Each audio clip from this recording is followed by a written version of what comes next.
It's been a while since I've done a sort of an update video, but I said I was going to do any more races this year at Wanneroo, but changed my mind. Chris is running the Camaro this weekend, so I thought we'd take the BMW for a run. Just doing final spanner checks now, and yeah, she's all pretty much ready to go for tomorrow. I really love this car, man. It's so easy to drive. It's pretty basic, it's pretty quick for what it is, and yeah, just keep getting it better and better every time we use it. So since we raced it down at Collie last, got going pretty quick down there. We've done new sway bars, so I haven't driven it with new sway bars on it, front and back, new bushes on a couple of the arms, and been to the guys at GMW. They've done new cam covers and power steering, pulley underdrive, stuff like that for me, just to stop us blowing the power steering to pieces. So yeah, new cam covers. I'll show you why. The factory cam covers on these, excuse the absolute dog's breakfast mess of this place, but let's get one out of this box. So come out in the sun where we can see.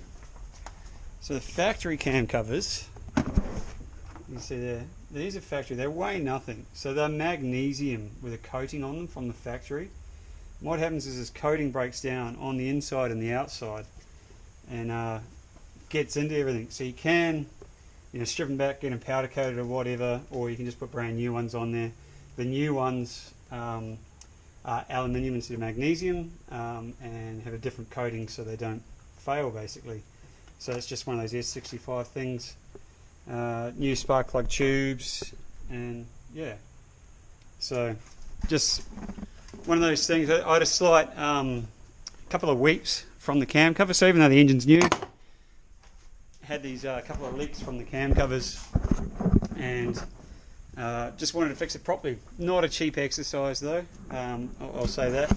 The cam covers are like $3 grand just for the cam covers. We talked about doing them when we built the engine, but I said, nah, I didn't really understand it all. So lesson learned there, because it could have saved us a bit, because when we did the engine I had new bolts and stuff, but you know, knew everything in there. Happy days. Yeah, so it should be good to see how it goes. Inside the car we've got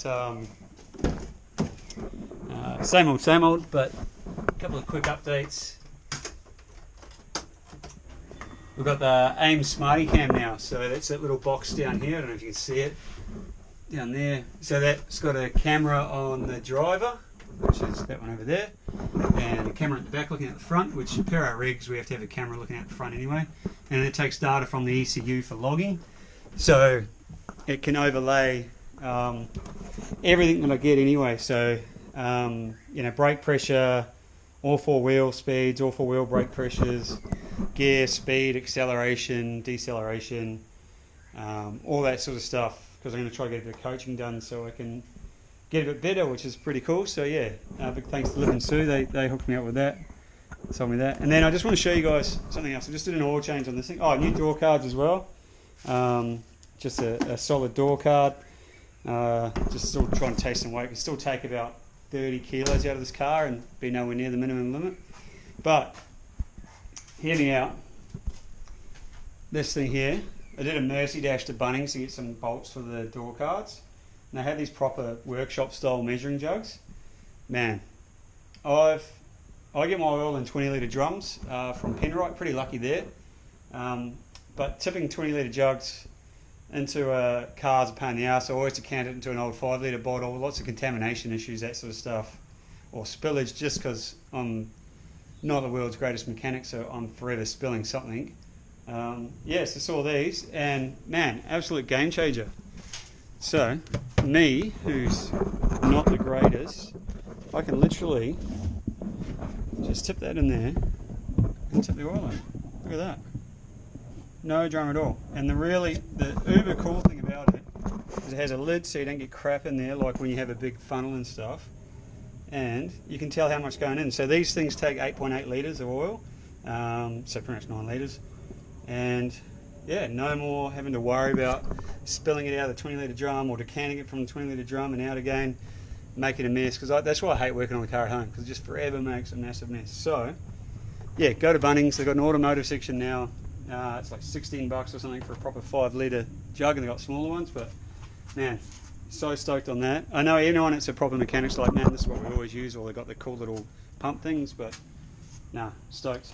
Really keen on that. So yeah, thank you very much. Just a super quick update for this weekend. Let's hope racing goes well tomorrow. I'll put some in-car footage up from that, and yeah, should be good. Oh, I suppose one other thing I forgot to mention. Since the last race, since the actual Damo's race, it's real dark in here, by the way. Sorry, I should try to brighten it up a bit for you. Since that last race at Collie, so I've always had the 2 kilo foam extinguishers, but now I've got the bigger 4.4 litre manual system. So that's got 2 nozzles in the cabin, same as how I have on the Commodore, and then 2 in the engine bay. So they're, yeah, one there, and then you see the one over there, crudely cable tied. So yeah, happy days. Thanks heaps.